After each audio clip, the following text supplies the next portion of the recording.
America में green card का सालों से लंबा इंतजार करने वाले लाखों लोगों के लिए एक नया बिल चर्चा में है। इस प्रपोजल के मुताबिक अगर कोई व्यक्ति लगातार 7 साल से अमेरिका में रह रहा है और कुछ तय कानूनी शर्तें पूरी करता है तो उसे परमानेंट रेजिडेंसी के लिए अप्लाई करने का मौका मिल सकता है। सबसे ज्यादा चर्चा इसीलिए हो रही है क्योंकि H1B बैकलॉग में फंसी बड़ी संख्या में भारतीय प्रोफेशनल्स को इससे फायदा मिलने की पॉसिबिलिटी बताई जा रही है।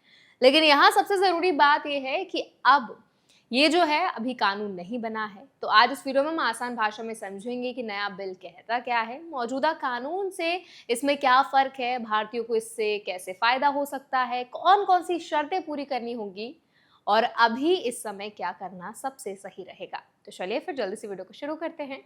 हाय, मेरा नाम है वर्षा दुबे और आप जो देख रहे हैं एनबीटी टेक एड पर।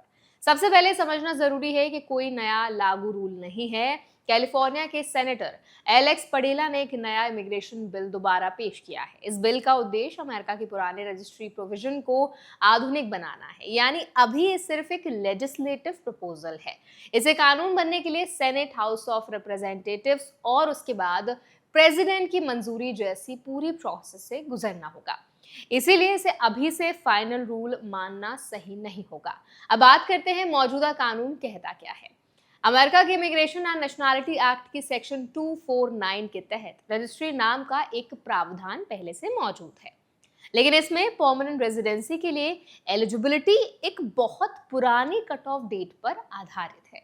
फिलहाल ये तारीख 1 जनवरी 1972 है, यानी केवल वही लोग इस प्रावधान का फायदा उठा सकते हैं जो उस तारीख से पहले अमेरिका में रह रहे हों।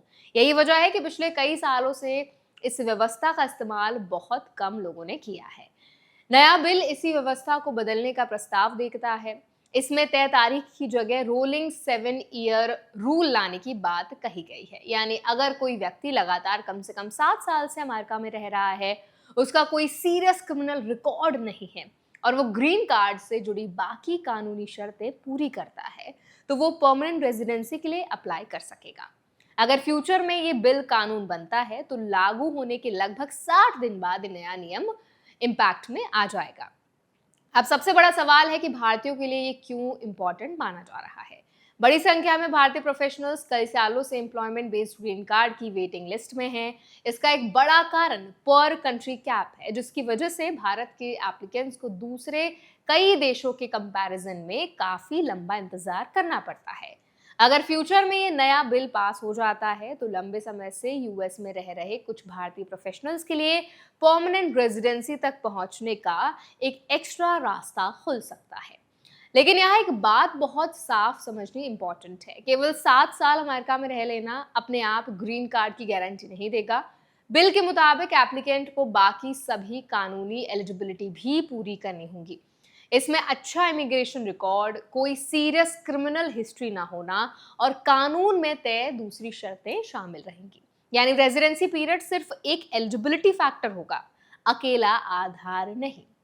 इस बिल का दायरा केवल H1B प्रोफेशनल्स तक सीमित नहीं है। प्रपोजल में dreamers, temporary protected status holders, कुछ एसेंशियल वर्कर्स और कुछ वीजा होल्डर्स यानी कि वर्क वीजा होल्डर्स के बच्चों जैसे कई दूसरे वर्गों को भी शामिल करने की बात कही गई है।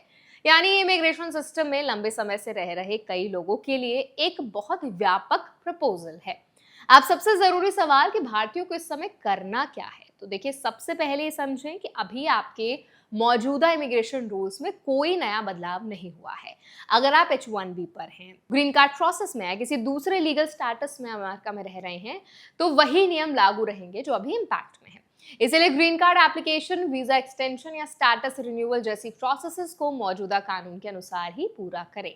साथ ही अपने सभी इमिग्रेशन डॉक्यूमेंट्स, एम्प्लॉयमेंट रिकॉर्ड्स और रेजिडेंस हिस्ट्री को एकदम ऑर्गेनाइज करके रखें। अगर फ्यूचर में ऐसा कोई कानून लागू होता है तो लगातार लीगल रेजिडेंस का रिकॉर्ड इंपॉर्टेंट हो जाता है। किसी भी नई जानकारी के लिए केवल USCIS, कांग्रेस या दूसरी ऑफिशियल गवर्नमेंट सोर्सेस पर ही भरोसा करें। सोशल मीडिया की जो र्यूमर्स होते हैं उनके आधार पर कोई भी बड़ा फैसला लेना अभी फिलहाल तो बिल्कुल भी सही नहीं होगा। तो आई होप ये वीडियो आपके लिए हेल्पफुल रही होगी। अब इस पूरे वीडियो पर आप क्या राय रखते हैं, आपका फीडबैक क्या है? अगर आपके मन में कोई सवाल है, कोई क्वेश्चन आप हमसे करना चाहते हैं तो कमेंट्स में प्लीज ड्रॉप कर दें। ऐसे और वीडियोस के लिए हमारे चैनल NBT Tech Ed को भी जरूर सब्सक्राइब करें।